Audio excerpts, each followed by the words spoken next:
Welcome, welcome, welcome. Good morning. I've missed you all. Mexican long hair, he said first. What's up, buddy? Hey, welcome to the K Dot Experience. I'm your host with the most, DJ K Dot. The party, because I'm the life of the party. I'm also nasty on the ones and twos, because you already know I make it do what it do. All right, man. It's time to get started. We're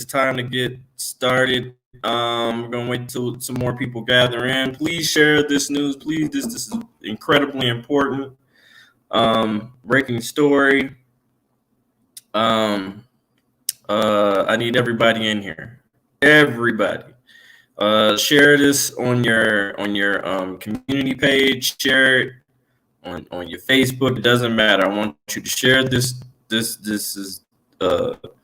news is breaking history.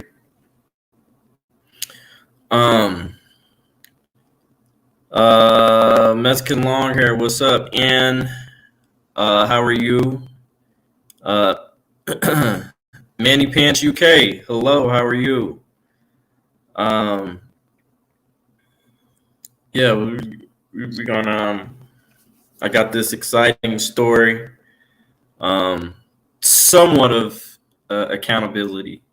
I would say this is probably the largest accountability in Colorado history, I would say. This is, if this doesn't put fear in the hearts and mind and soul of Aurora PD, if nothing else, I believe this will. So let's talk about it.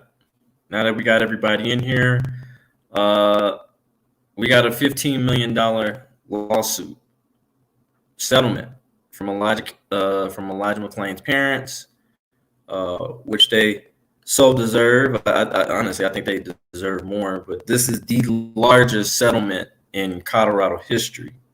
I want to be very clear. Hey, what's up, Steven? I called you the other day, too. Let's see. High Plains Accountability. Hi, how are you? With Antonia Golden. Good morning.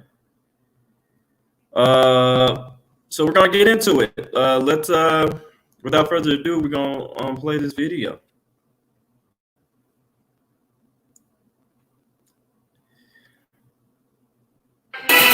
We start tonight with breaking news as the city of Aurora has agreed to a record-setting monetary settlement in the Elijah McClain case. McClain died after an altercation with Aurora police officers and fire paramedics.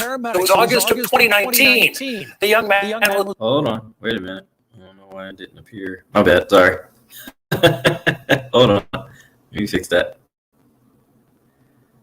There we go. That's a lot better. All right, can everybody see it? Is it echo?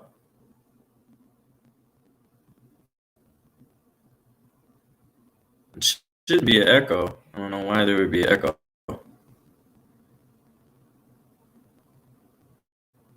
Huh, that's weird. I don't know why. Let's see. Hold on. One quick sec. Hold on. Shouldn't be.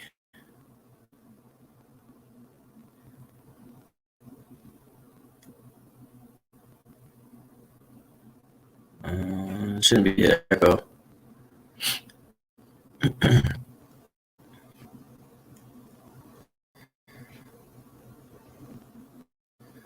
One quick sec, guys. Hold on.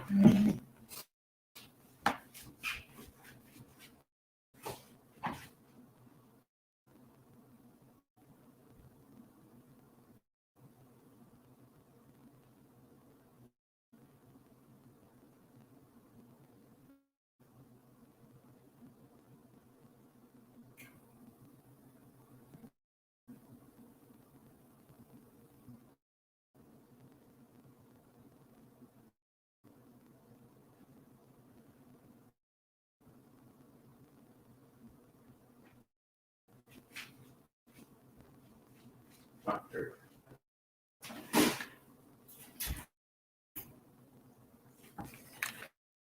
right. All right. Let's see.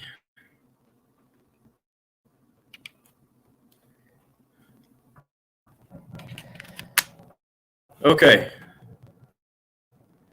All right. Let's get it started. It shouldn't be an echo though. I don't know. We start tonight with breaking news as the city of Aurora has agreed to a record-setting monetary settlement in the Elijah McClain case. McClain died after an altercation with Aurora police officers and fire paramedics. It was August of 2019. The young man was walking home from a convenience store when someone called 911 saying he was acting suspiciously.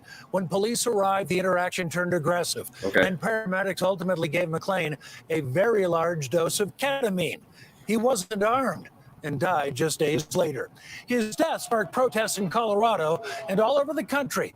3 officers and 2 paramedics now face charges for their roles in his death. And now McClain's family has reached that settlement with the city. CBS 4 investigator Brian Moss uncovered details on that, is breaking this story tonight from the Aurora Police Department. Brian? Shout out to Brian Moss, by the way. He's the one who actually did the story on me. And I felt he gave me a fair shake. He's a great investigative reporter. So he really does his homework, guys. He really values the stories that he puts out. So shout out to Brian Moss. I definitely appreciate you. Not only that, he's also covered stories with Eric Brandt as well. So and other auditors, and I think he's, for the most part, I think he's given us a fair shake. So shout out to him. And Jim, multiple sources familiar with this settlement agreement have told me that the city of Aurora has agreed to pay Elijah McClain's parents $15 million to resolve their lawsuit over their son's death. That sum of $15 million would apparently make this one of the largest police-related settlements in the history of Colorado, and also Good citizen. one of the largest What's up? Police-related settlements in the nation. Amazing audits. Hello. Good morning, sir. Following the 23-year-old's Daryl, death in what's up? 2019, Elijah McClain's mother filed this federal civil rights lawsuit in 2020 against Aurora, its police officers, and fire department personnel who were involved in McClain's death. I'm going home. Relax, or I'm going to have to change this situation. Now, 2 sources familiar with the case say the city has agreed to pay McClain's parents $15 million to settle the lawsuit. That would be more than twice as much as Aurora has paid for all police claims in the last 10 years. And more than the $12 million paid out in the high-profile Breonna Taylor wrongful death case in Kentucky. When Elijah McClain died, the city's insurance policy had a cap of $10 million. It's likely the amount not covered in this settlement, $5 million, will need to be drawn out of the city's general fund. We contacted attorneys for the McClain parents. They declined to comment on our reporting on this case. And the city of Aurora is also not discussing details of this settlement agreement. Elijah McClain's parents are still arguing over who gets what in this settlement. And to that end, they are scheduled to appear in court Friday to further that settlement process. Reporting live in Aurora, I'm Brian Moss, covering Colorado First. Stand out and connect with customers on Google by claiming your free business profile. You can easily edit your app. Okay, guys. I mean, there you have it. Right then and there. This is awesome news. I want to first make a shout out real quick. Shout out to Hustle 604. He's giving me some amazing stories. He didn't give me this one, but he's giving me a different one, which we'll cover here in a little bit. But yeah, $15 million, man. 15. I gotta shout out my sister. My mic is cracking. Hold on. Take that up. Is that better?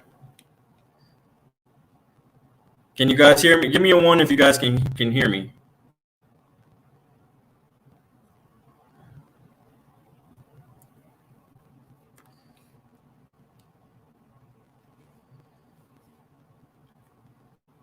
Can you guys hear me okay?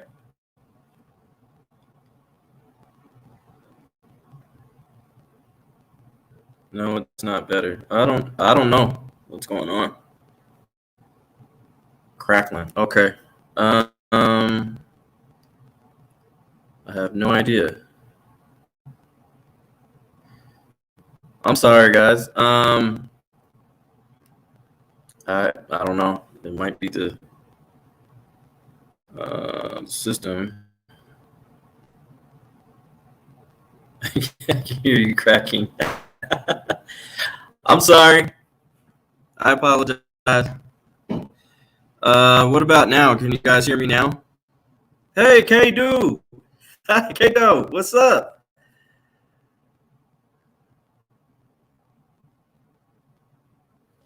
Okay. Again, I apologize. I don't know.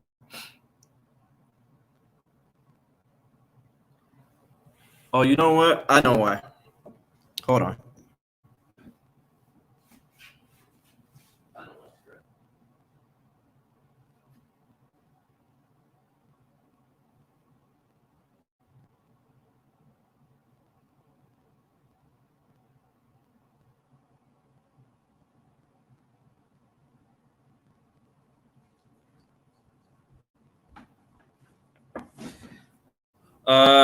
I believe you guys were hearing the air conditioner, not the air conditioner, I meant the heater. Can you guys hear me okay now? Is that a little bit better?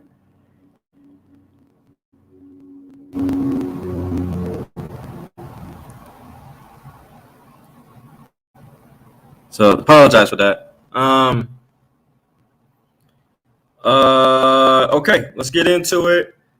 Well, first of all, I want to thank you. I appreciate it, Manny Pants, UK. All right, thank you. All right. So that's what happened. I think it was that I had the heat on, and it's like, and so that's why I apologize. Again, I want to first shout out my sister Candace Bailey. I want to dedicate this show to her, and Lindsay Minter and April, and Darlene. We were the. I want to shout out Terrence Roberts. I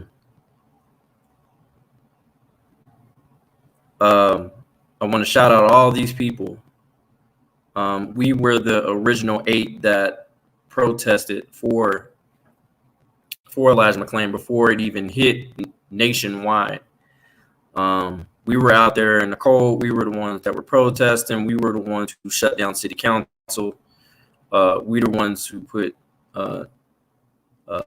basically boots to asses to police when we were crying for help from our community before the whole George Floyd situation happened.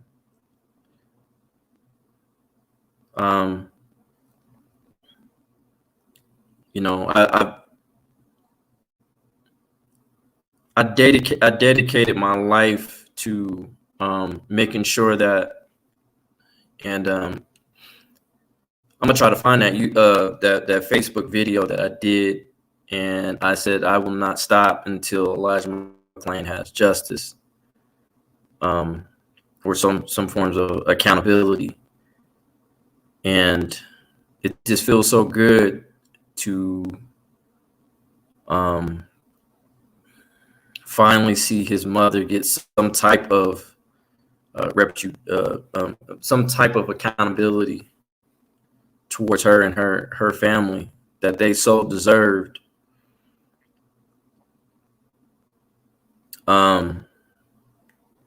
This story means a lot to me because this is the reason why I audit was because of Elijah McClain. Because at the end of the day, that young man died alone. He didn't have nobody came out to help him. Nobody, I mean, he literally died alone. There was nobody with cameras. There was nobody. Renetta Williams, how are you, love? Carol Funk, how are you? I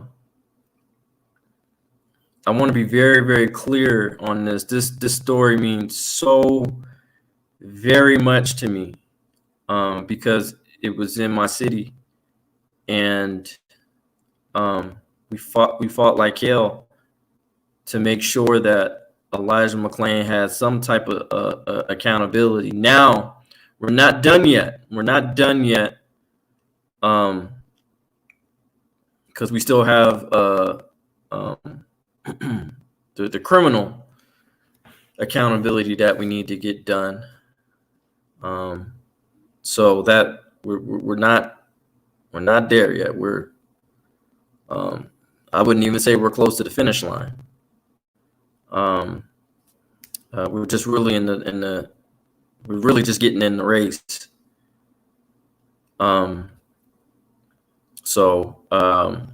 Yeah, I wanted to put that out.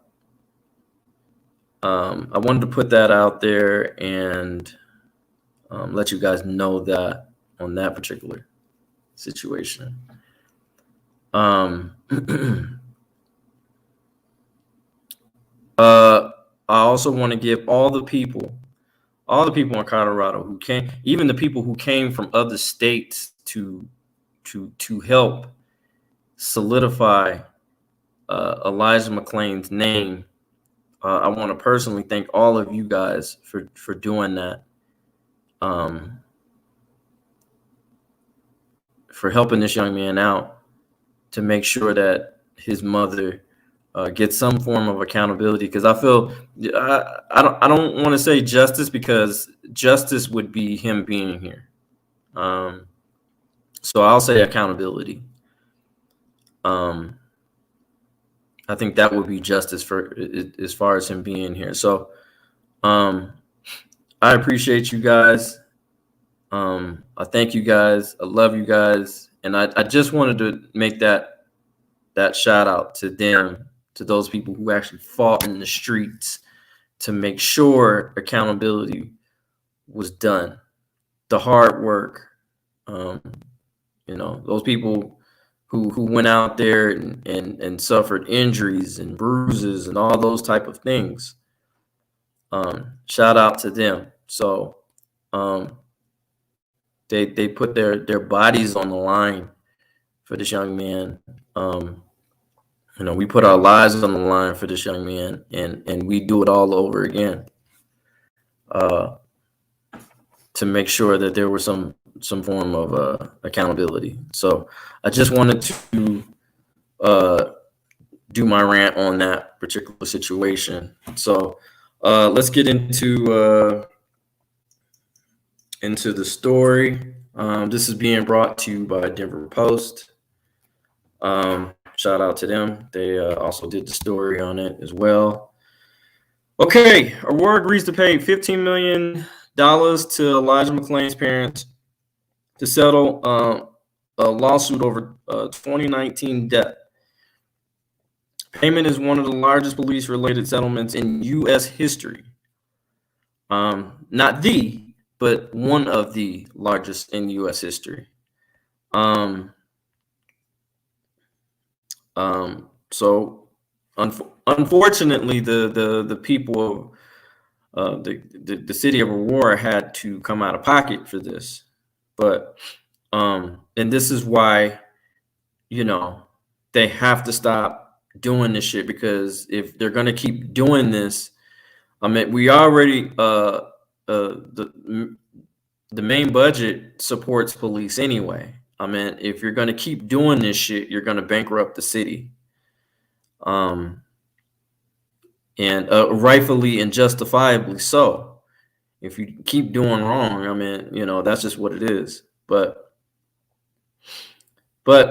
let's get into it. Aurora has agreed to pay $15 million to the parents of Elijah McClain to settle the civil rights lawsuit they filed against the city in the wake of 23-year-old 2019 death after a violent arrest. A source with knowledge of the settlement confirmed Thursday, which was yesterday. The settlement is likely the largest police misconduct settlement in Colorado history and among the largest ever in the United States. McClain's mother, Shanine McClain, on Thursday thanked the community for its commitment to ensuring her son's death would lead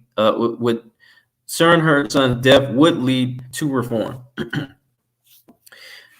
His death left a void in her life, she said, in quote, in the statement released by her attorney.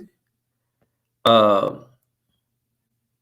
quote, while nothing will fill the void, Ms. McClain is hopeful that badly needed reforms to the Aurora Police Department will spare other parents the same heartache, end quote, the statement said.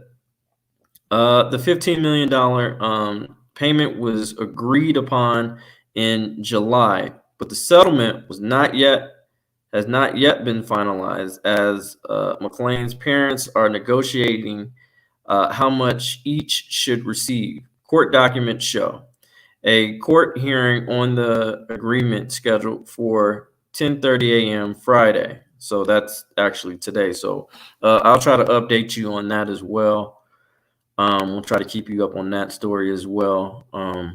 So that'll actually be here in about an hour, a little bit less than an hour, where they have to do litigation as far as a fair share of the settlement to the parents. They have to dispute that. Hopefully, they can come up to an agreement as far as who gets who and what, because at the end of the day, it's both of his parents. So both of his parents lost a child. So at the end of the day, the source spoke the Denver Post on the condition of anonymity because they were not authorized to speak publicly before the settlement finalized. Aurora City officials and lawyers from McClain's parents previously had acknowledged that a tentative settlement had been reached. And I think we might have covered that. I think that was a couple of months ago that they did come up to an agreement, but it wasn't stated yet as far as what they agreed on as far as the settlement. But they had but they had not divulged the dollar figure. CBS Denver was first to report the amount of the settlement. Emails between Aurora City attorneys and lawyers of McClain parents showed the city grew impatient with the length of time it was taken to finalize the settlement. The disagreement between the parents should not hold the city and other named defendants. Hold on, let me, and this is, so this is the city attorney talking. As far as, the city grew impatient with the length of time it was taken to finalize the disagreement between the parents.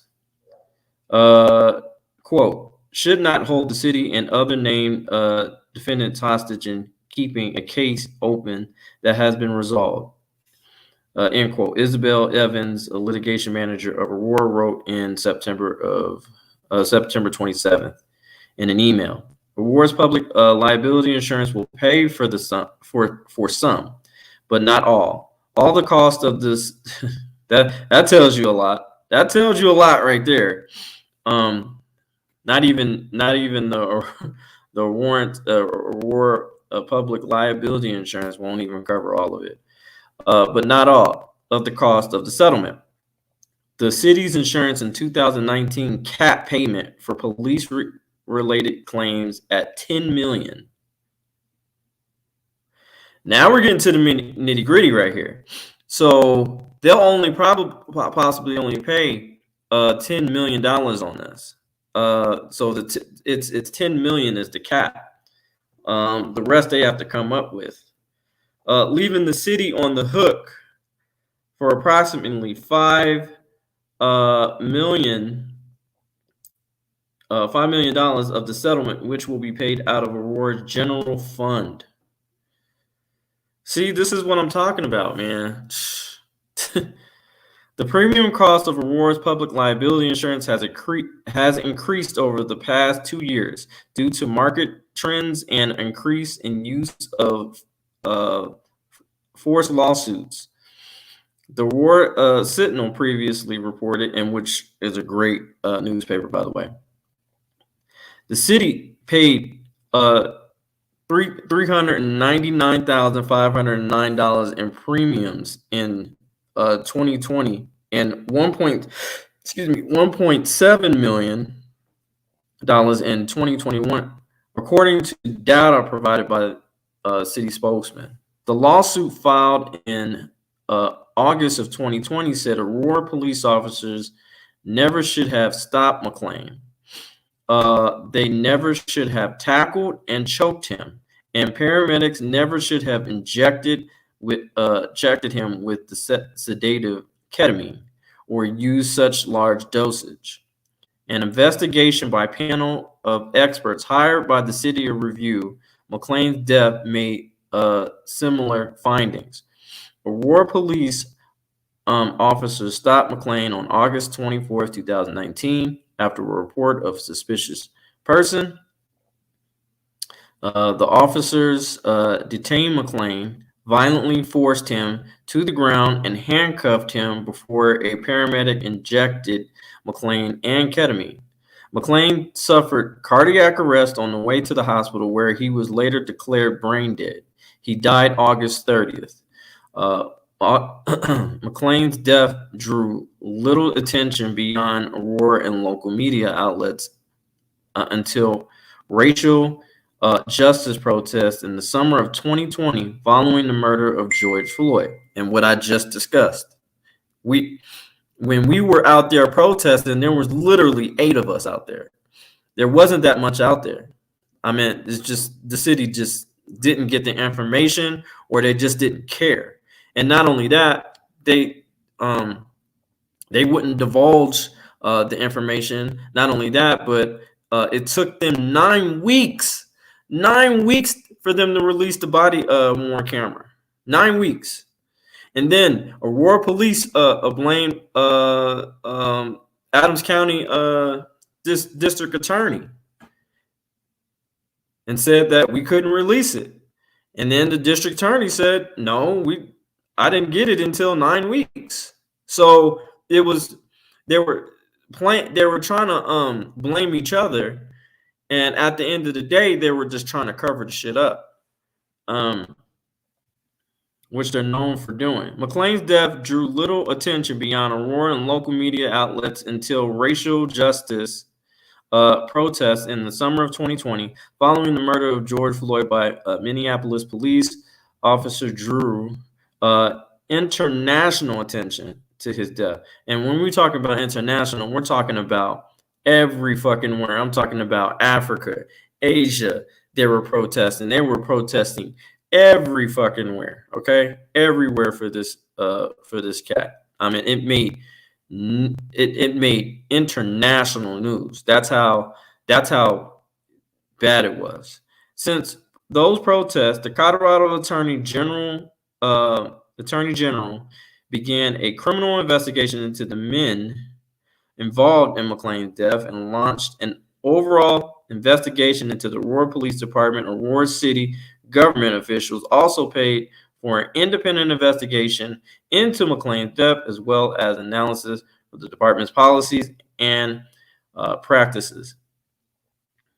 A grand jury in September indicted 5 of the men involved with McClain's death. Aurora police officers Nathan Woodyard, Randy Radema, former officer Jason Rosenblatt, and paramedics Jeremy Cooper and Lieutenant Peter on 32 combined charges. Wow, including manslaughter and criminal negligence, homicide. Colorado Attorney General Phil Weiser on Tuesday announced the terms of consent decree, which we will get into, negotiated with Aurora City leaders that will legally require the police and fire departments to make specific reforms. Some of the required reforms are related to issues identified in investigations into McClain's death, like the use of ketamine and illegal stops. The $15 million settlement is among the largest police misconduct settlement in the United States. The family of George Floyd received $27 million settlement.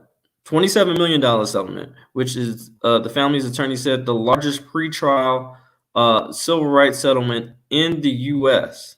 Breonna Taylor's family received $12 million after police in Louisville, Kentucky, shot and killed her. The family of Michael Brown won $1.5 million settlement after the police in Ferguson and Missouri killed him. The settlement is likely the largest in Colorado civil rights claim against police. Northglenn paid $9 million to two women who were shot by an officer. Denver paid $4.6 million to a family of Michael Marshall. I remember that case. And $6 million to the family of Marvin Booker. Both men died in Denver jail. Oh, let me tell you, Denver jail fucking sucks, by the way. So that's the story with that, guys. I mean, we have to. I mean, this is why we do what we do. This is reason why why we cop watch, why we hold government officials accountable for what they do. Because I'm gonna tell you right now, if excuse me,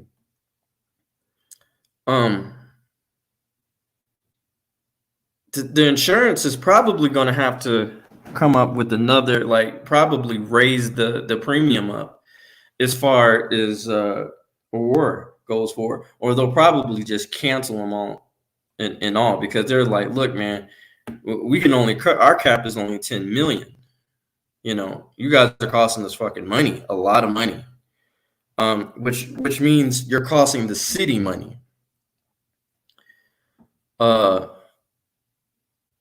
No problem, Joe Cool. Joe Cool's in the building. Caucasian. Let's see. What's his name? Caucasian. Sasquatch. How you doing? Yeah. So we. This is incredibly important, guys. This is incredibly important. This is the reason why we do what we do. So when people tell me, oh, you go too hard on the police and you, I mean, you know, you're heartless, and why do you have to speak to them like that? This is why, because we are all asleep in our beds, not bothering anybody, chilling, or maybe even working. And we have to pay this fucking large ass settlement. The people have to pay this. And we done nothing wrong. But justifiably so, though. You know? Let's not forget the analysis that came out in 2020, where police only solve 2% of major crimes. They don't do shit. They simply do not do shit. Trust and believe. They just don't. You know, sorry to put it that way. Not sorry, but they just simply don't. And the thing is,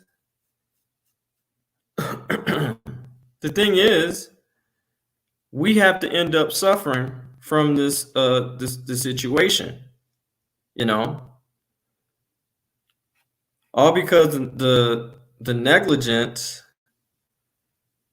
of idiot cops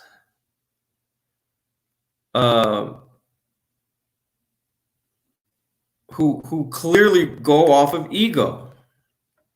And you heard it. And if you go to We the People University, great guy, by the way. I suggest everybody go and subscribe to his channel. It's called We the People University. He's a former county deputy sheriff and a former cop, city cop. And he left because he had integrity. And he basically said, look, man, when in the academy, it is a us versus you guys. The citizens are the bad guys, and the and the cops are the good guys. That is horrible. Doesn't even say the criminals are the bad guy. They said the citizens are the bad guys. So I suggest you go to his channel, and he couldn't be a part of that anymore. And the same reason why I left. I couldn't be. I left because I had integrity. And I couldn't be a part of abusing people's rights. I couldn't see myself doing that. I've seen how cancer can affect the people I care about. That's why I'm doing that at all. And I just, again, I'm glad Elijah McClain mother got somewhat accountability. We're not done yet. Again, we're done with the civil matter. We're just not quite done with the lawful criminal matter, unfortunately. So, but we will get there. We will. I'm pretty sure. I'm very confident in us getting that information and getting Elijah accountability and make sure these officers, because I mean that case alone as far as the AG doing that investigation, or I'm sorry, the pretty much the private investigations that did the report on Aurora police, and how they covered up shit, and then this lawsuit, and then the report of that AG did as far as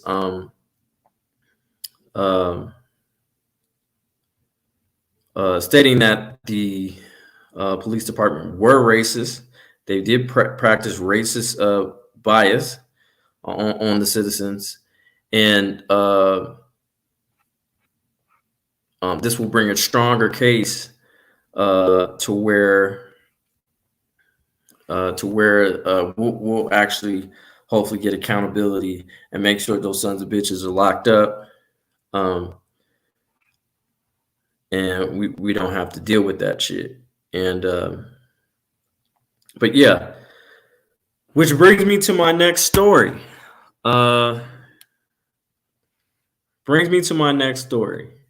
Consent decree. This is brought to you by my guy, Hustler 604. Shout out to my guy. He be always sending me stuff. I did see this. I was actually going to do this. I actually seen this on the Aurora. I think it was the Aurora City page. I'm also subscribed to them. They have their own YouTube channel. So I actually seen this before he actually sent this to me, but I still wanted to give him a shout out because he sent it to me. So I appreciate you, Hustle 604. I appreciate you, brother. But without further ado, we're going to get into it. And we're going to get into it. And they're going to discuss. Now, I will be stopping at some point to really be talking about some things, because the chief boy, she's the fucking. I'm telling you, she should really get an Academy Award for the shit that she does. But I'm gonna call out on some of the things, narrated a little bit, and really give you the real gist of what they're actually talking about. So without further ado, I'm helping protect myself against some cancers, like in great service. And I want to thank the Attorney General for mentioning the fact that.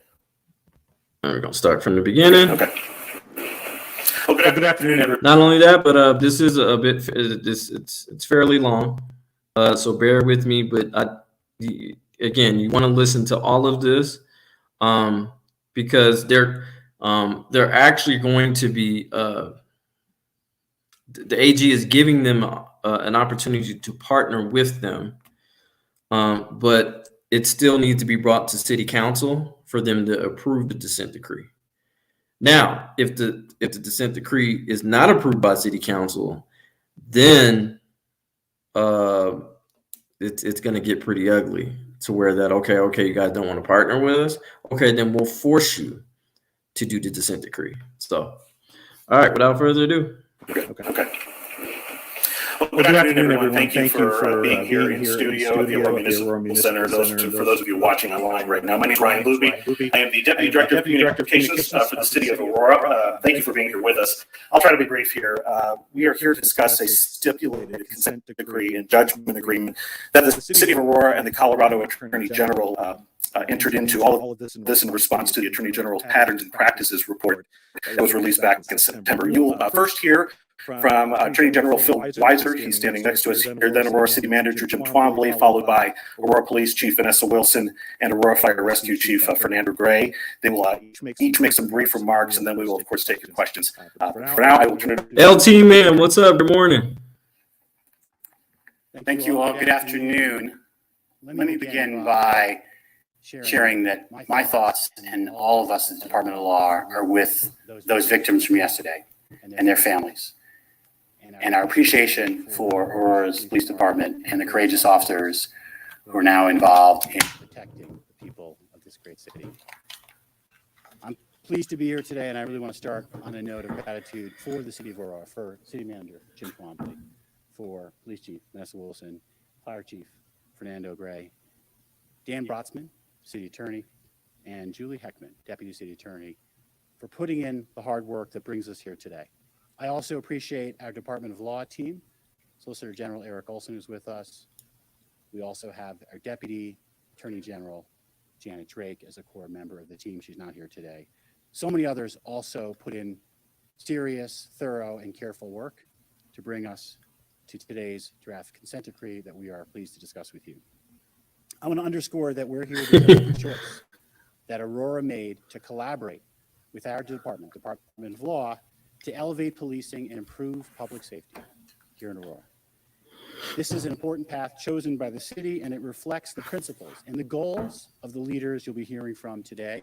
Goals to support law enforcement, the fire and rescue agencies, and to build trust between the people of Aurora and its law enforcement agencies. We released a report a couple months ago, coming from a place of concern. How can we do better to protect public safety? How can we treat everybody fairly in the city of Aurora? Today, we're announcing a plan to deliver on that concern and on the promise that we can and must do better. In the draft consent decree that we are releasing today, both Aurora and the state are setting forth a framework that will address issues addressed in the report. First, creating specific guidance for police officers on how to exercise discretion during interactions with the community where there could be perceived or actual bias. Second, improving the use of force, creating policies and training that will ensure it's only done when necessary and appropriate, and there's not unnecessary escalation of encounters with community members. Third, promoting fair policing and improving the hiring of qualified police officers and firefighters that reflect the diversity of this great city. Fourth, developing a new system for collecting information and gatherings related to police interactions with the public as required by law. And finally, ensuring the lawful application of chemical sedatives and requiring independent review of policies and procedures before ketamine could be used again. In each of these areas, the decree requires important work, coupled with accountability and milestones that the city will need to meet. In each of these areas, an independent consent decree monitor will oversee and exercise appropriate discretion to make sure that the requirements are followed. And that monitor will play a critical role in guiding and reviewing the work ahead. The ultimate goal of this is to elevate policing and to improve public safety here in Aurora.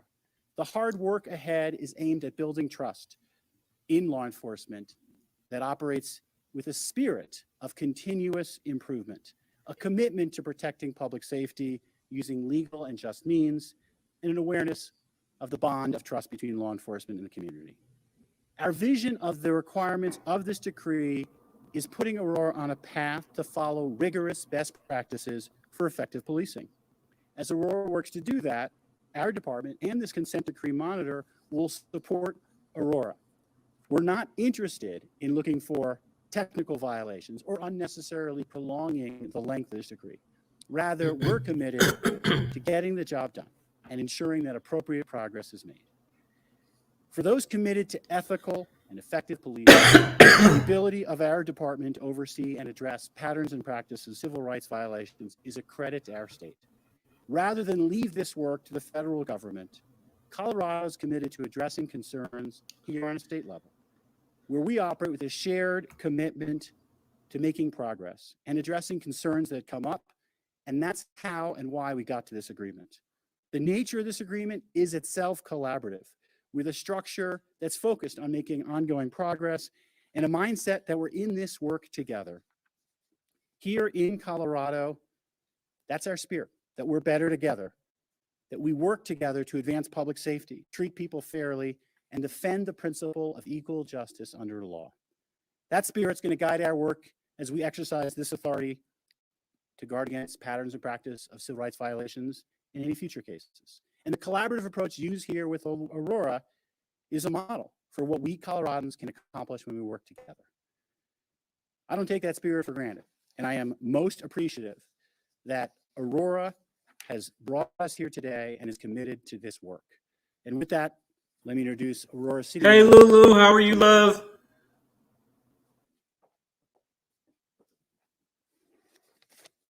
Thank you, Attorney General Weiser. And I just want to echo a little bit of what he just said about, I think, the importance to Aurora of keeping this local.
We didn't have a Department of Justice coming in from out of town and working with us. We worked with the Attorney General's office. We consider them our neighbors. They have interest in us, just like we have interest in how I forgot to hit the. And so I really appreciate that we were able to work as well together as we did. I appreciate the Attorney General's team that worked with us on the consent decree.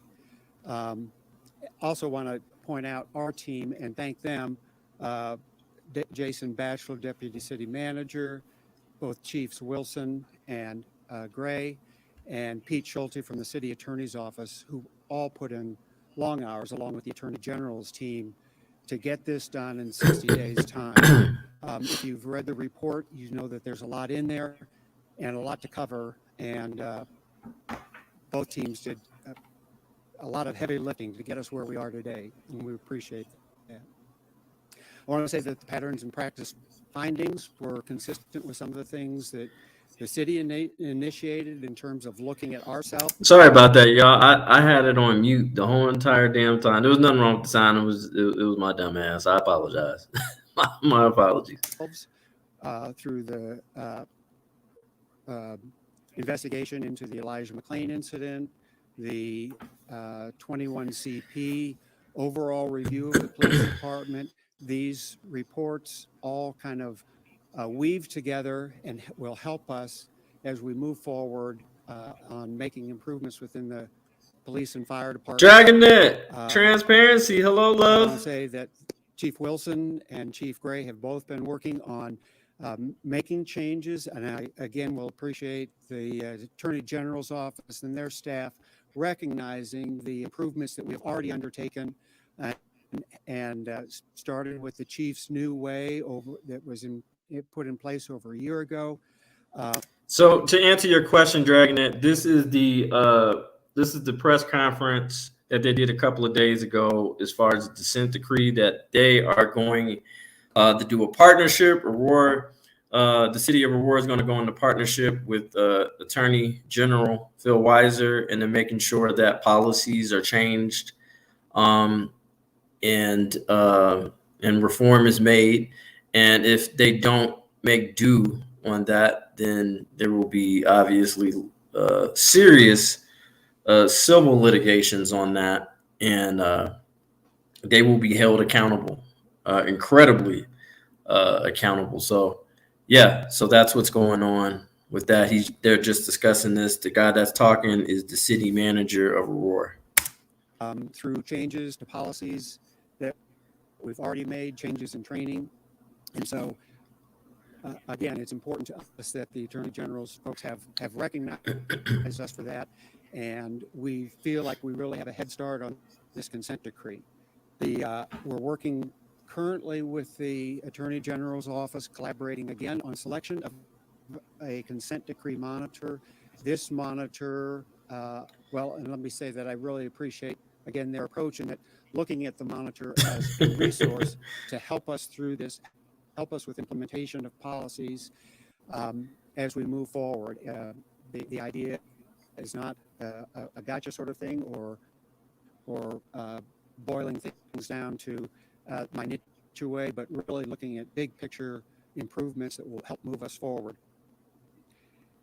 One last thing I want to mention that's really important to us, and I think important to the Attorney General, is the role of the community in this effort. And it's very important for us that the community be involved in defining where we go from here in terms of the police department. Policing and community need to go hand in hand as we move forward, change policies, change training, and make these improvements. He's basically, I mean, yes, community, and I don't really like the word policing because we already know what it's rooted for. I think if we're going to really do reform, they need to be, we need to reform the whole idea. They need to be announced as public safety. Because then if we announce it as public safety, then they're held to a higher degree, I feel. Yes, we do need to come hand in hand, because the thing is, you don't solve crimes unless the community is actually involved. You cannot solve the crime by yourself. And we realize, because at the end of the day, the people, without the people, you have nothing. Be very, very clear. Without the people, you have absolutely nothing. You don't have a case. You don't have shit. All you have is assumptions. So I just want to say once again that I thank the Attorney General and his staff. They've been a great help to us in putting this together. And with that, I'll just turn it over to Chief Wilson. Good afternoon, everyone. First of all, I'd just like to take this moment to speak directly to the men and women of the Aurora Police Department. Why? you know, she frustrates the fuck out of me. I'm not gonna lie. She really does. Because I just feel like she's coming in as just the nurturing. I have to, what you need to do is speak to the people who pay your fucking salary. That's who you need to make this about, not your funky ass police department. As well as the residents of the city of Aurora. I know that this has been 23 months of pain, 23 months of difficult conversations, 23 months of change and reform. And I want to thank the officers that are out there right now protecting and serving and have chose to stay with the city and to do what they do right every day. Really? A lot of things have come to light. A lot of things that we're not proud of. A lot of things that I had to deal with via terminations or even arresting some of our own. Mm-hmm. But I also think that we miss the boat and we don't focus on the good things that are happening. Okay. That's what you're not gonna fucking do. That's what you're not going to do. Okay. Because she's gonna bring what she's referring to is the case that's coming up as far as the 6 people who were injured. Shout out to Mexican Lawn Care because he also covered that story out there. Who were shot this? I believe it was either earlier this week. It was early this week, and she wants to hinder from the accountability and say, oh well, let's not forget what we do good. No. Again, this is about the dissent decree, not about your fucking police department. Happening in this city, and I need you to believe in this agency, and we're committed to make sure that we do everything. The AG's office, I want to thank them. They heard your cry, and they came and they did an investigation into this. Yeah, the AG, not you, because you didn't do shit. This agency, and I can tell you that we worked hand in hand with them because we're not going to shy away from reform. And I can tell you that the officers out on the street are doing it with duty, honor, integrity, and realizing there will be accountability. We've done a lot of changes, and I'm looking forward to continuing that. To the officers on the street, this consent decree is nothing to be afraid of. And to the community, I hope that it shows you that we are willing to change, and they're willing to listen to you, hear what you want from us, and police you the way you want to be policed. Bullshit. Because when I called your phone, you don't answer your phone. So that's bullshit. And I called you several months ago on certain matters. So that again, that's bullshit. But go ahead, continue. With that, I thank the AG's office for their review. I thank the men and women of the Aurora Police Department, and I thank the Aurora community for their patience as we move forward. This is going to take time. We have a timeline that we need to roll out, but we're committed to making these changes, and I promise you that we'll be transparent every step of the way and allow you to know exactly what's going on in the Aurora Police Department. With that, I invite Chief Fernando Gray. Thank you, Chief Wilson, for the introduction. Hello, everyone. I'm glad to have the opportunity to address you today about the enhancements that we've actually made in Aurora Fire Rescue since this report has actually come out. First and foremost, I'd like to state publicly that we will cooperate fully with everyone and each and every stakeholder that's in this room. That's something that's very critical to make sure that we move forward, and we're committed to that. The other thing I want to make sure that I mention is that over a year ago, we actually removed the medication ketamine from our inventory in our EMS system. Well, yeah, because you don't want to get sued again. Why wouldn't you? And again, again, that was one of the focal points in the AG's investigation as it relates to Aurora Fire Rescue. One of the other things that I wanted to mention is the fact that we actually made the removal of the medication on September 15th of 2020, which again was over a year ago. And during that 1 year period, we've actually Right, their lips are a moving. myriad of enhancements. Aza, Include making sure that we have welcome a to the new channel. RMS system, a records management system, making sure that we not only have the methodology to make sure that we're administering the medication appropriately, but also supporting that with training. And again, we think that's very important. Please know, and again, this is for our community and also for our members, that our medical direction team has no indication or inclination to actually reintroduce ketamine back into our system. That's something that we're not proposing. It's not something that we're looking towards doing. The other thing that I wanted to make sure that I mentioned real quickly is that you can expect AFR to do three things. We have a culture of continuous improvement. We'll continue to do that. We'll make sure that we research and implement best practices. And also we'll make sure that we're continually getting feedback from the individuals that are stakeholders in this situation. Our mission remains focused on providing the best service possible. And that's something that, again, it has not wavered during this process, and it'll continue to go on throughout the years. That's something that Aurora Fire Rescue is known for, is providing great service. And I want to thank the Attorney General for mentioning the fact that we had a lot of great men and women in Aurora Fire Rescue that were providing service yesterday during that tragedy. And again, fortunately, they were able to basically transport all of those patients to the hospital. Good morning, Mac. How are you? Looking like they're going to have a good outcome. So again, that's something that we're really excited about.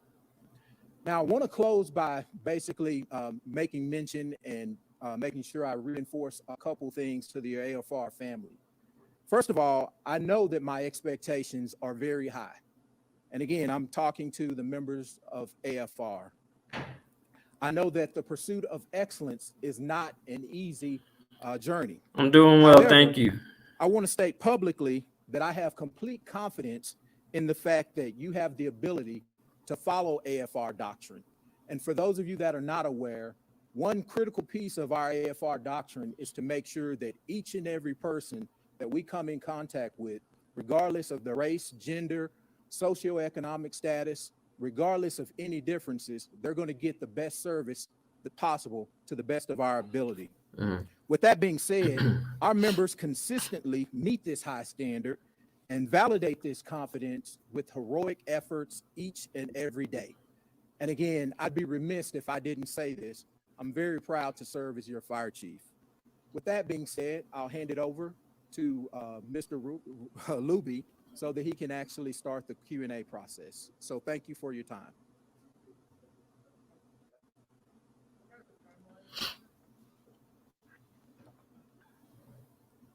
So the near-term timeline is the city has to formally adopt the consent decree. Let me let the city manager talk about that, and then I can maybe follow up the longer term.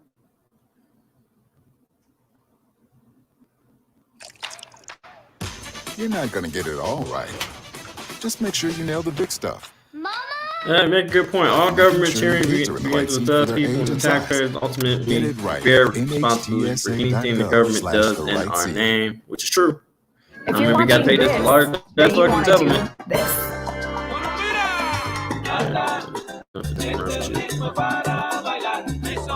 All right. Consent Get back to it. resolution adopting the consent decree will be on the city council agenda Monday night, the 22nd. He's abusing me with word salad. Monitor. We have a request for proposals out for someone to become the monitor, to be selected as monitor. I believe those are due on November 19th. We'll go through a process with the Attorney General's office on reviewing those for potential selection. And then let me add, the timing is going to partly depend on the city's ability to implement. There's a unique feature of this decree in that we're not looking at what could be sort of an indefinite period. It's to put in place critical policies and training, and then to follow on with a 3-year oversight period. So the city is recognizing What up, Jazz? what we're doing and is given the clear incentive to continue that progress in the areas we discussed.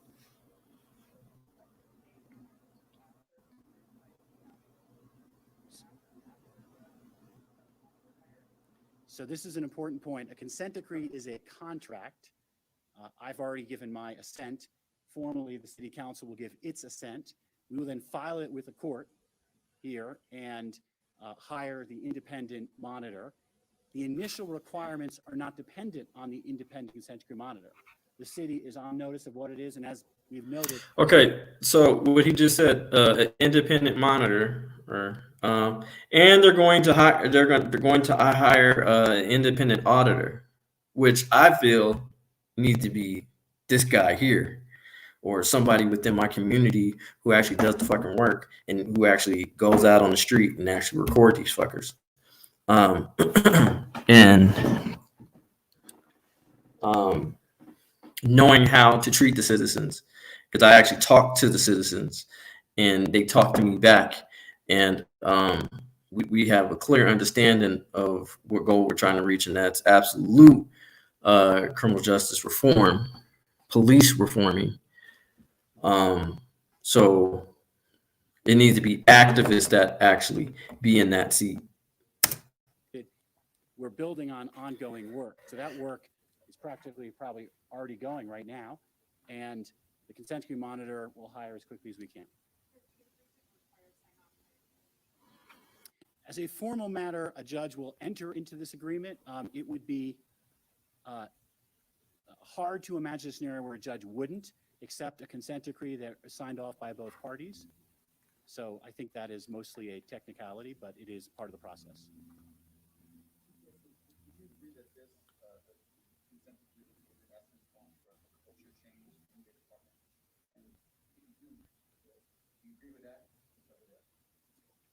So I think from the very beginning, we have said that we're looking for reform. We know that the community is calling for reform, and the AG's pattern and practice was just one of many investigations. They had a job to do to provide some validity to what the community was saying and what they were seeing. And I hear you, Jazz. I was told the same. Is in effect, and we are working on that. We've actually changed our schedule on how our officers bid so that we are able to expedite the training that needs to happen so that we can get, as AG Weiser said, get this consent decree well on its way. And so the community can see that we are making progress. We're not going to sit back and take our time. We're going to hit this full steam ahead.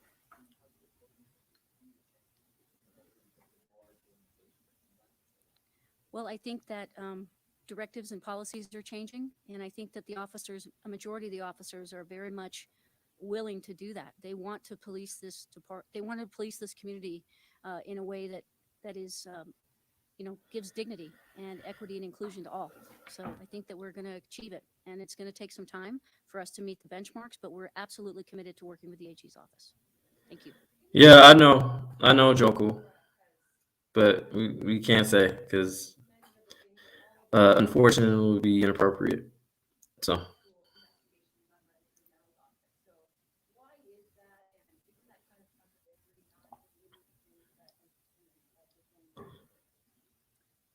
As a practical matter, most times when you have a settlement, a consent agreement, you will have a party that may say, and in most cases it would be a complaint, here it is a report, I'm not going to admit X, Y, or Z. I'm just going to say I'm committed to doing what's required of me to remedy the concerns. And so given where we are, that is not a relevant discussion for today. The relevant discussion for today is the city of Aurora committed to doing what is necessary and appropriate to elevate policing, to improve public safety and trust in law enforcement?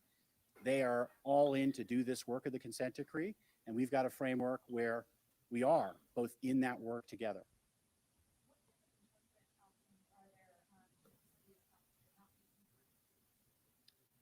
The consent decree will be filed with the court, which will mean it will be a judicially enforceable contract, if you will, and the court will have discretion overseeing it. If our office thought things were not being followed, we could go to court. As a practical matter, having this independent consent decree monitor is a critical oversight tool because, as noted by the city manager and others, the effort is to be there as a resource, as a guide, not necessarily looking to find violations, but looking to make sure things are moving on the right path. And here, the city has expressed every commitment to doing just that.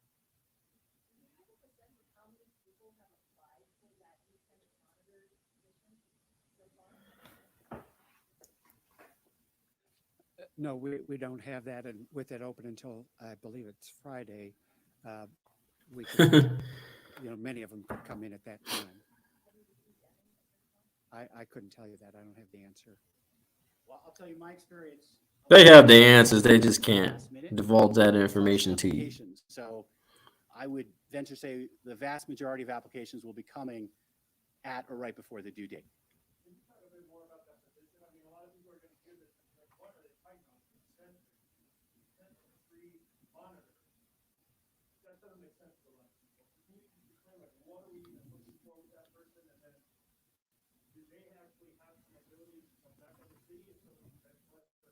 Yes.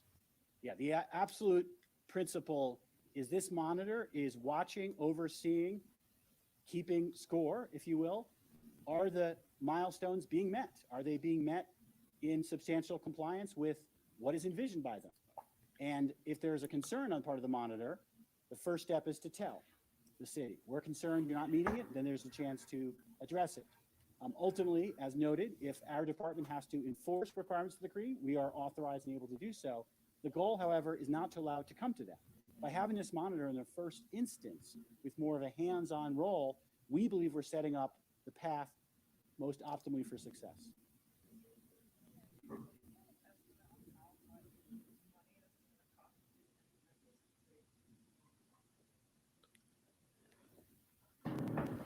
It's going to be expensive. You see how he said that? First of all, let me just say that he said it's getting expensive. You think it's getting fucking expensive? Yeah. Hey, bud, hey, the buck stops with you. You have more power than the chief. Hell, you even have more power than the mayor. How it's set up. Yeah, the buck stops with you. You think it's getting expensive? Do your fucking job. Monitor could be an individual or could be a team with specialization in the different areas where there were findings. It's going to be in the hundreds of thousands of dollars per year, I would expect. I agree. I don't recall if we've capped that that amount, but it could be in the $200,000 to $250,000 range potentially.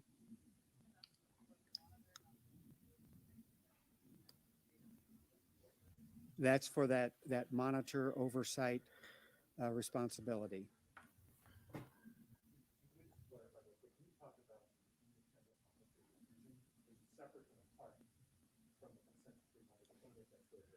Right.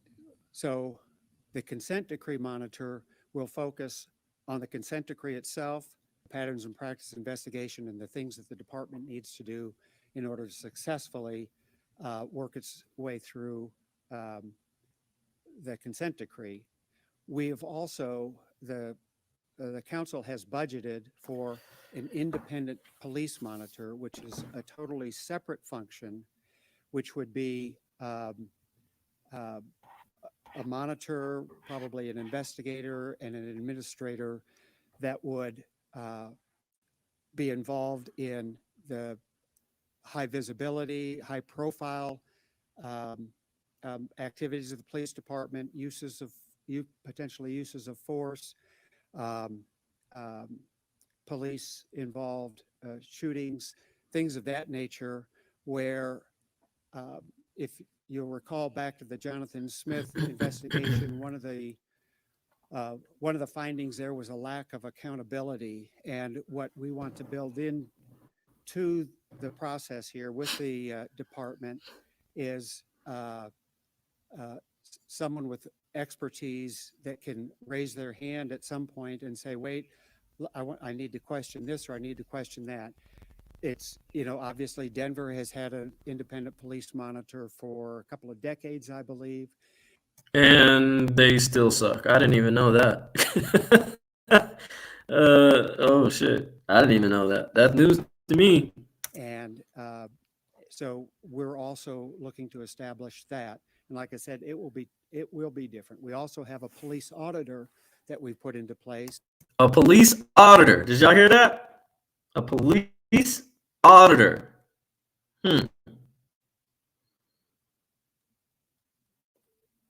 Okay.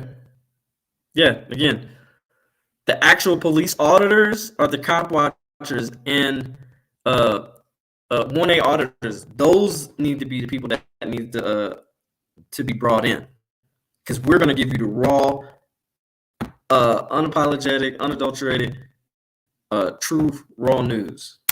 That looks at best practices around the country and looks at areas where the police department typically has interactions with our community. Most likely. Things they've looked at canine operations, they've looked at body cams. So that auditor is looking for ways to help us improve in those areas, sort of a proactive approach.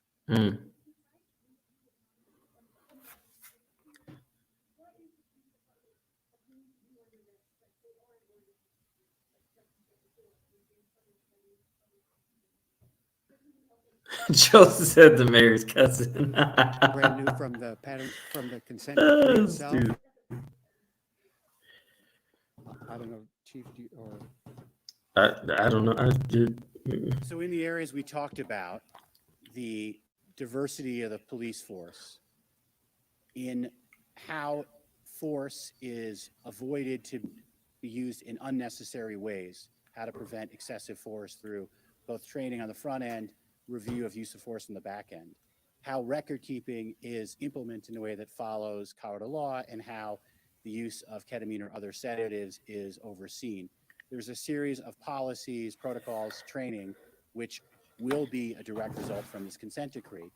To the point being made, these issues are not new issues, and there are efforts that are underway to address them.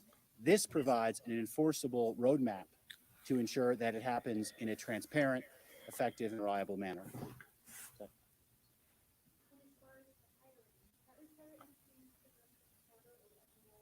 Nothing about this calls for changing the city charter.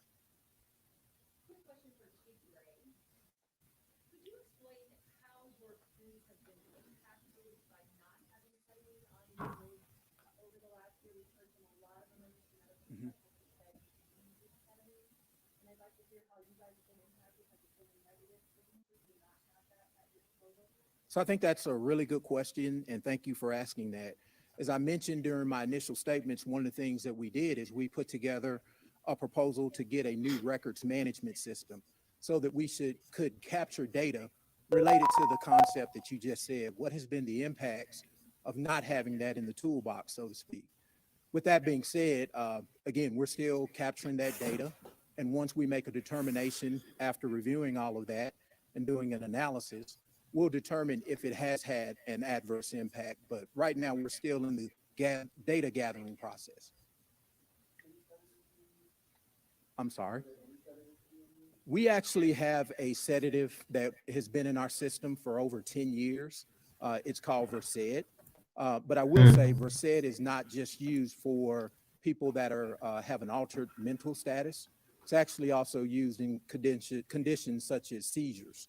So again, we don't have a medication that is strictly earmarked towards managing in a situation where someone is completely altered.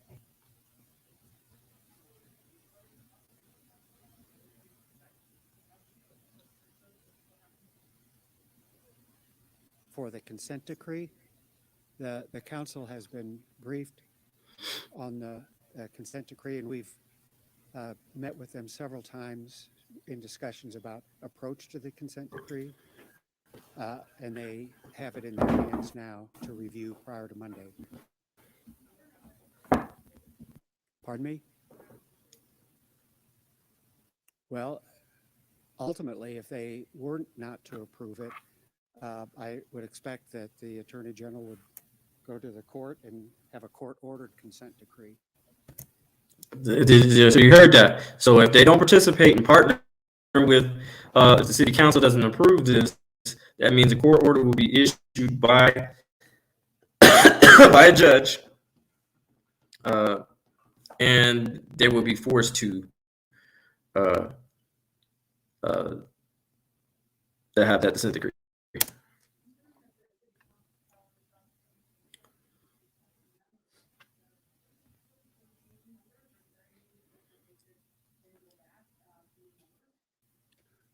we're wanting to comply as closely as possible with the 60-day window that we were given by the Attorney General's office.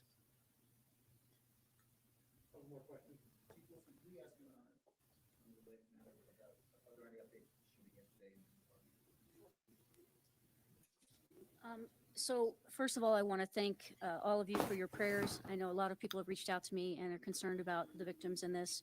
I checked in on 2 of the victims this morning that were still hospitalized. Their parents are asking that their privacy is. She's talking about the recent shooting that happened in Aurora, Colorado, involving 6 high school students coming from Aurora Central. Is respected, but it looks as though 2 of these victims are going to have a long haul ahead of them, and they were okay with me sharing that information. But their injuries were significant. But thankfully, they're with us, and they're going to pull through.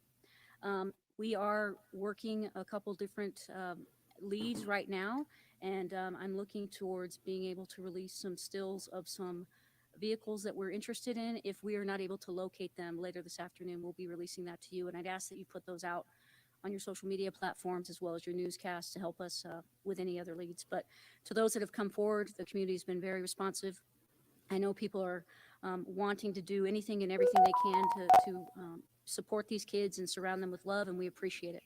Thank you. Correct. Not at this time. So we are still working on that, and I'm hoping that there's, like I said yesterday, I need the community. People know what happened, and they know who did this, and I need them to come forward. And again, you can remain anonymous. If you're concerned about retaliation, if you're concerned about anything for your safety, we will protect you. Bullshit. Supreme Court established that. You don't have to legally protect anybody. I mean, shit, you already killed a few of our citizens, so that's bullshit. That's why I said she needs an Academy Award. I mean, quit lying. quit lying. They know damn well you won't protect them. They know damn well you won't fucking protect them. That is a lie. And we will make sure that we get you in with our victim advocates and making sure that you're safe, as well as working with the district attorney's office. Thank you. Sure.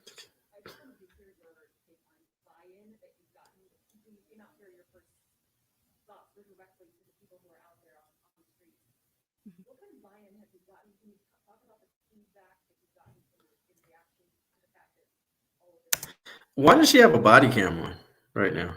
Just wonder. This is the first time I've actually seen her ever wear a body cam, but okay. To be completely honest, and that's what I try to always be with the community. You know, when the consent decree was announced, it was hurtful. It was a categorization of the department. It was hurtful. Do you see what we got to deal with? Like, damn, how? Okay. Oh, we're getting the consent decree? Oh, okay. God, that hurt. Well, quit hurting other community members. That a lot of officers and their families took personally. I think that they understand that. They understand who they are. They know what they're doing out there each and every day. And they know that we are going to comply with this and that we're going to move forward because the community needs us. And I would just say to any of the community members, if you see the officers out on the street, you know, if you just want to say hello and thank them for their service. Fuck out of here. These things, she's trying to pull the plug. She's trying to put a plug in. Oh, well, you know, if you just happen to see a police officer, can you just encourage them and tell them thank you for your service? Bullshit. Your fucking officers set me up. Fuck you and your officers. Yesterday, they were heroes. So thank you. They were heroes? Are you serious? 6 children were shot. How are they heroes?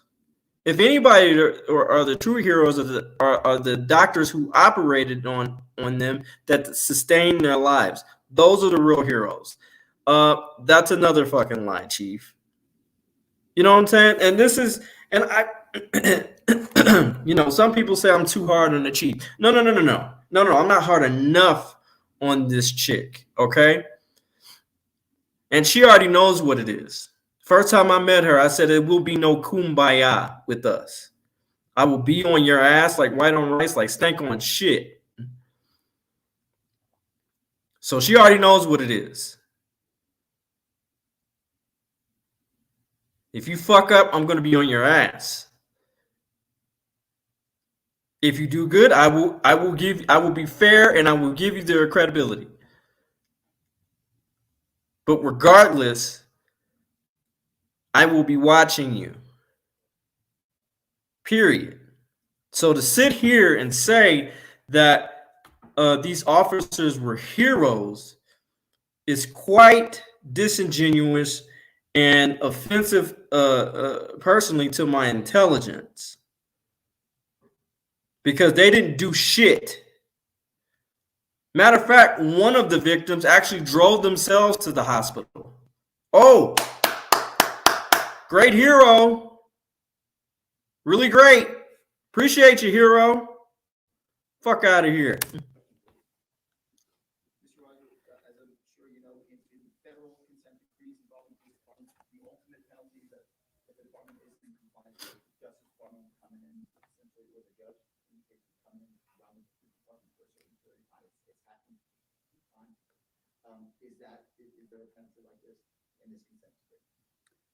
We have not placed any such, not sure how you'd categorize that, but sort of taking over provision. We have set this up very much in a collaborative mindset, that we are here to support the department, support the city, to help improve public safety and build trust in law enforcement. And that's the path that we are on, and that's the path we want to be on. Thanks, everybody.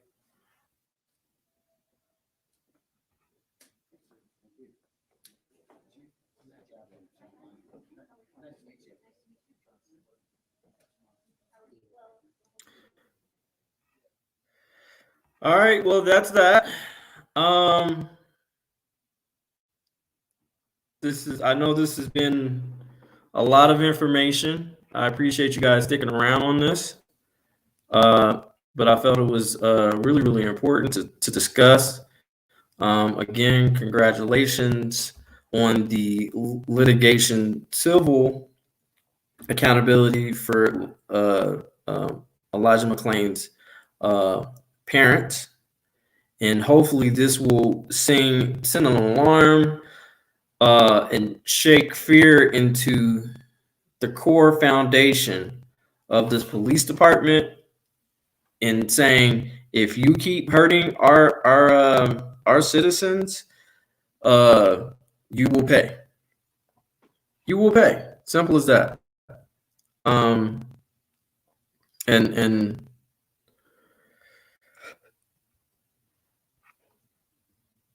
because this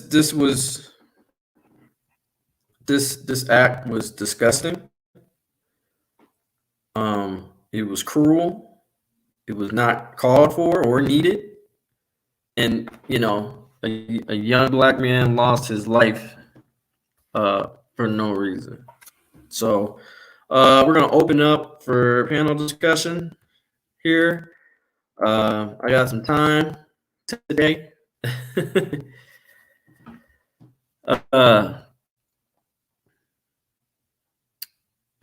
If anybody wants to come on the panel, that's the link right there. You know, let's discuss it. Let's. I want to hear you guys' thoughts on the situation, and go from there. But yeah, this is an important. Mexican long hair. The link is in the comment section. I'd love to hear your opinion, brother. I'll post it again, or anybody else that wants to come up and discuss this. I welcome anybody, because this is important. This is incredibly important to me. This is, I would say, especially to me and Mexican long hair, because we really, really patrol the streets of Aurora. He patrols everywhere, but especially as far as Colfax, and that's actually where Elijah McClain was murdered, on the streets of Colfax. Um, but yeah, you know, uh,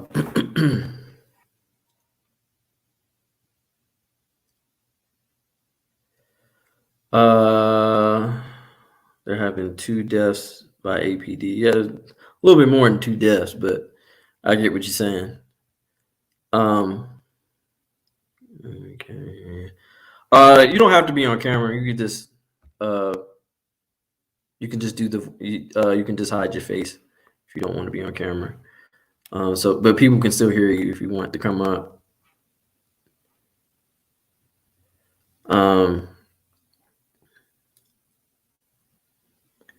But yeah, it's just Mexican long here. Have a good one, brother.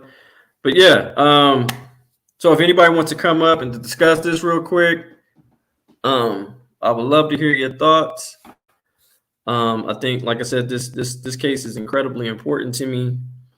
This is the reason why I became an activist. Well, actually, it was the major reason why it gave me the green light to be an activist.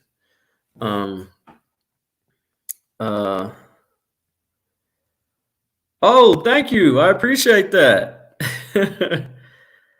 God bless you too, brother. I appreciate you. I hope I'm pronouncing that. Fald Haddad. Thank you. Thank you for the $10 donation. I appreciate you. Thank you very much. It means a lot. I don't do cop watch, but I organizing. That is true. That is true. She is the OG in a lot of the situations in Aurora as far as organizing and making sure people are attended. She was part of that 8 that I was referring to earlier. We shut the whole city council down. We could have got arrested that night, honestly, to tell you the truth. But they didn't want that smoke, and they didn't want to be, and they knew the news cameras were there and all those type of things. And I think I believe that's when I was there when I gave the mayor the fuckboy cake. I'm not sure, or I don't remember, but yes, shout out to her.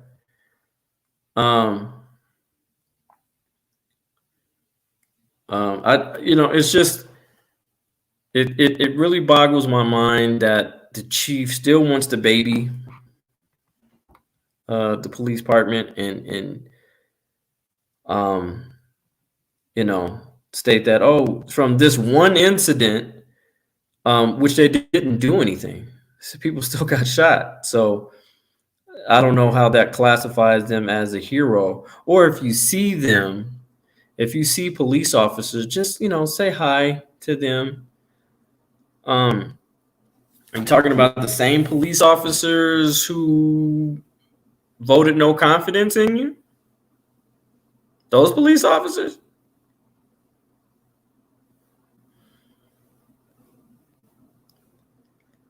You know what I'm saying? Like, we talking about those police officers? Is that what we're adhering to?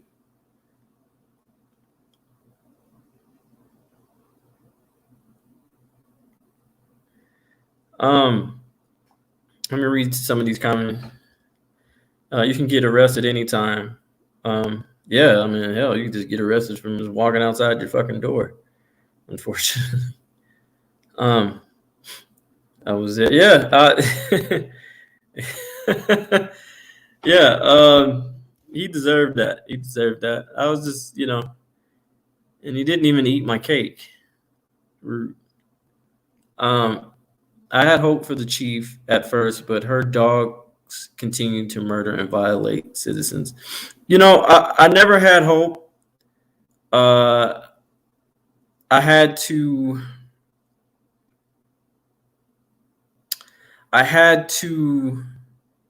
I wouldn't even say give her the benefit of the doubt. I had to hold.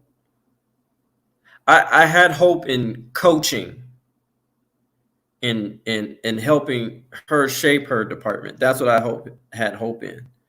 As far as me bringing me in and actually educating her cadets on, especially First Amendment auditing and stuff like that. That's what I had hope in. Did I have confidence in her as a whole? Absolutely not.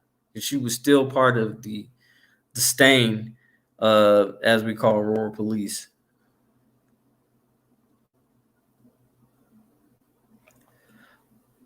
Speaking of city council meeting, I mean, they still haven't even opened up the chambers yet, which I think is pretty damn silly. Because I get it, COVID, but there's a lot other city halls that are open. I just think they're being again, they don't like being held accountable. They lack accountability, and that's just what it is. All cops are racist. How is there any hope? I mean, it was developed from the culture. The culture of policing is racist. Remember how it was established. So yeah, I agree. I do watch All Cop Watch anywhere in the United States. I hope you're a subscriber to my channel. Yes, PSL. Yes, definitely shout out to them. Allison.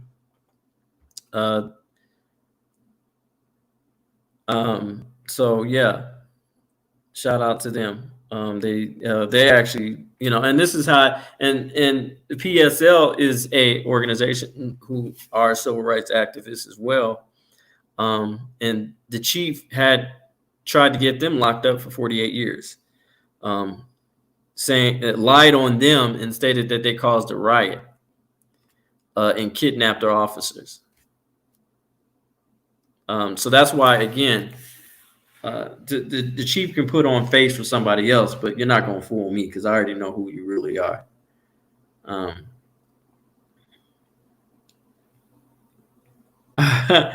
All right, Jazzy.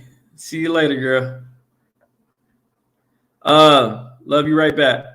But yeah, it's again, it's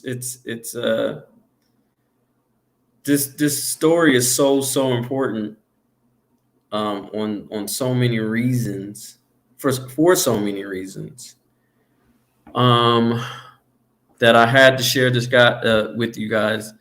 I felt it was important.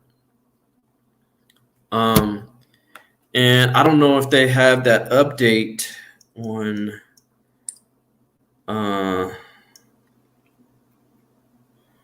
let's see if they have it, because they said something about 10:30 they were going to have something.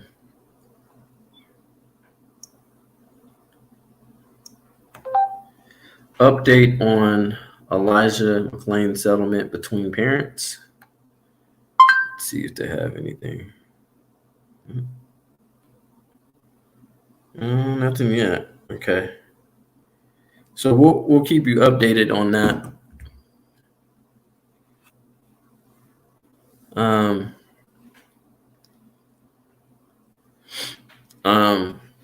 Yeah. So we'll try to enhance that. So if I get any updates, I'll make sure you guys know about it for sure. But yeah.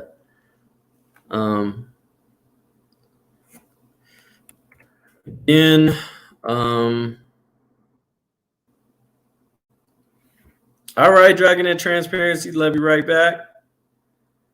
That is the link. If you guys want to come up and chat a little bit, and you're more than welcome to do so. I will keep you guys updated on the criminal matter of this case. To let you guys know what's going on with that, and hopefully get you guys some answers, because I want answers on that as well, as far as accountability toward this young man. So but yeah, there were, again, I'm still committed. I don't know if you guys know, but I made that announcement last week that I will be posting at least three videos a week, whether it be live stream or actually uploading the video. So this is number one. So look forward to some videos being posted, or maybe another. I definitely going to have another live stream. I think on Sunday I want to have a live stream. I want to dig in the subject to where I have played a video clip of a former Pennsylvania or a Philadelphia police captain who thought of black or his constituents thought of black people as roaches. I was only merely on that topic. I didn't really discuss it in too deeply, and I want to have a discussion on that on Sunday. So look forward to that show, because I feel that we need to dive into that.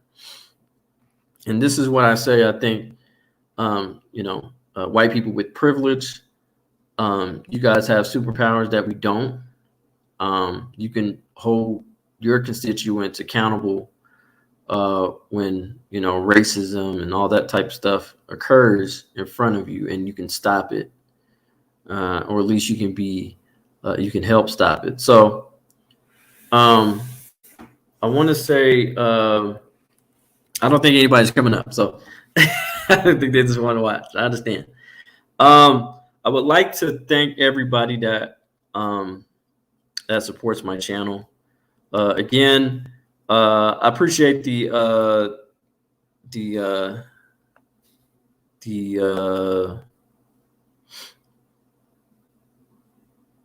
donations. I really do appreciate it. If you love what we do here, please go to the link here.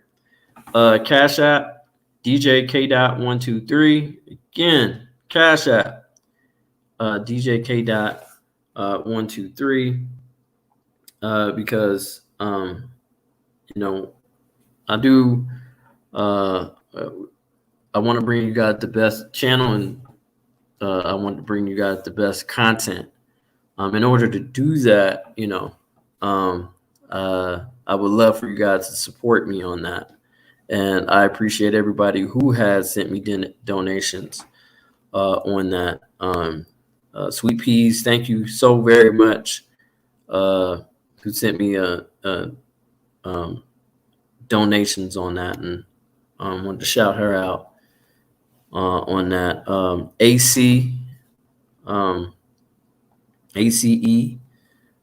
sent me some donations as well. Appreciate you, brother. Thank you. But yeah, thank you guys for sending those donations. Other people as well have sent me donations. Dying to Live has sent me donations to keep the platform. And then I encourage some of these smaller channels, help build these smaller channels up. If you can't donate or anything like that, subscribe to their channel, because again, we need more people out there. We can only do but so much. We can only travel but so much to hold these tyrants accountable. So I encourage you, if you want to do this, if you want to be an activist, well, first of all, it's a calling. You can't choose it; it chooses you. I want to be very clear on that. It's very much a calling. And if you guys accept the call, it's hard work. It's hard work. There's going to be trying times at times. There's going to be times where you might even second guess, like, am I supposed to do this? Especially when you're sitting in that jail cell all by yourself. It gives you some time to think. You can be potentially targeted. You can be retaliated against, like I have. But with great sacrifice comes with great rewards, I feel. And the reward is seeking justice and accountability for we the people. That's the greatest reward, man, ever. I don't do this for money. I don't. I don't really get too much money from my videos, and I don't, that's not the point. I do it because I don't want another Elijah McClain in my city. And how much we've made an impact as far as Team K-Dot, because the times we weren't auditing, there was the pistol whipping. I wasn't auditing then. There was the tasing of the young black male. Wasn't auditing then. Also, there was the groping of the 17-year-old. Wasn't auditing then too. And so now, because, I think it's important to also take in the fact that you have to detox sometimes and attend to other stuff as well. Because you don't want to get lost in the reason why you're doing it. You always want to have that inclination as far as and the clarity of why you're doing it. So you definitely don't want to be polluted in your mind. You need to detox. You need to be thinking clearly. You need to act on the accordance of the law and making sure you're focused and you're sharp. If you're burnt out, you can't do that. So I encourage every auditor to, sometimes take some time for yourself. It's all right. It's okay to take a break a little bit. To see clarity, because that's heavy, man. We take a lot of stuff home with us, and we just don't want those situations to affect our family or our friends or anything like that, or just and not only that, but it's it's people in our family who have to deal with us being locked up and going to our court dates and stuff like that. So this affects them too, because they love us genuinely. So just keep that in mind. You know what I'm saying? The people who do watch our channels and support us. I will hustle 604. I will. So just keep that in the back of your minds that, sometimes when we sitting in that jail cell, we sitting in there by ourselves. But the thing is, we are thinking of you. We are thinking of you, and we are thinking of our families. So on that note, we'll end the show. I thank you guys for joining another episode of the K-Dot Experience. I'm glad I was able to divulge that information to you guys. Please share, please like, and if you're new here, please subscribe. I would love your support. I can't do what I do without you guys, and that's just the truth. I just can't. I appreciate you guys. I love you guys. You guys are everything to me, and I will continue to hold corrupt police accountable. And I will give again, and I will continue to be fair to the ones who actually do what they're supposed to do. But I will hold in high regard to the ones who actually do above and beyond. And send you more dirt if I find it. Okay, yeah. Shout out to Hustler 604 for the second story of the day. And you guys are awesome. It's your boy DJ K-Dot. And I'm out. 1.